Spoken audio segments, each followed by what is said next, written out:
অবৈধ সুতার দাপটে কোণঠাসা প্রান্তিক তাঁতিরা। তাঁতকুঞ্জ সিরাজগঞ্জের সুতার চাহিদার একটি বড় যোগান মেটানো হয় শুল্ক ফাঁকি দিয়েই। ফলাফল অসাধু মহাজনদের কারণে একদিকে যেমন বিপুল পরিমাণ রাজস্ব হারাচ্ছে সরকার, অন্যদিকে দেশীয় কটন মিলের সুতা দিয়েই কাপড় তৈরি করে লোকসানে তাঁতিরা। প্রশাসনের নাকের ডগায় এই সুতার চোরা কারবার চললেও নেই কোনো কার্যকর পদক্ষেপ। নুডলস খান নাই তো নুডলসই খান নাই।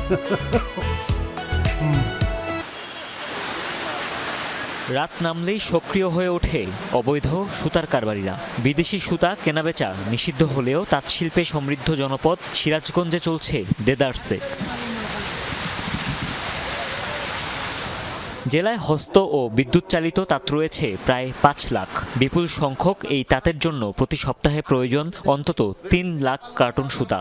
গেল কবছর ধরে বেলকুচি, এনায়েতপুর, শাহজাদপুর ও উল্লাপাড়ার কিছু অসাধু ব্যবসায়ী শুল্ক ফাঁকি দিয়ে নিয়ে আসছে বিপুল পরিমাণ বিদেশি সুতা। শুল্কের খরচ বেঁচে যাওয়ায় কমছে উৎপাদন খরচ, তাই কম দামে পণ্য বাজারে ছাড়তে পারছে অসাধু মহাজনরা। এতে মার খাচ্ছে দেশীয় স্পিনিং মিলগুলো। তাদের সুতা ব্যবহার করে প্রতিযোগিতায় টিকতে পারছে না প্রান্তিক তাঁতিরা।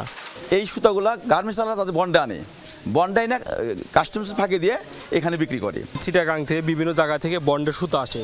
এই সুতার জন্য আমাদের বিভিন্ন যে ছোট ছোট তাঁত ব্যবসায়ী আছে তারা ধ্বংসের মুখে চলে যাচ্ছে। চট্টগ্রাম ও নারায়ণগঞ্জ হয়ে আসা এই অবৈধ সুতা খালাস হয় সন্ধ্যা থেকে ভোররাত পর্যন্ত।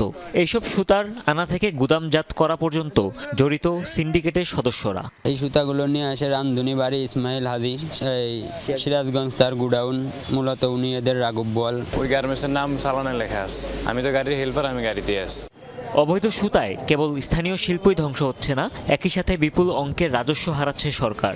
এসব দেখার দায়িত্ব যাদের, কি করছেন সেই কর্তারা।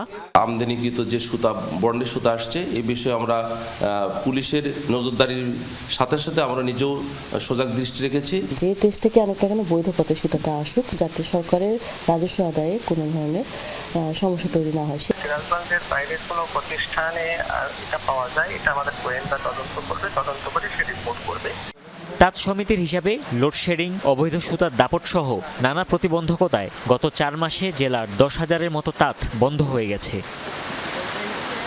হুমায়ুন রশিদ, যমুনা নিউজ।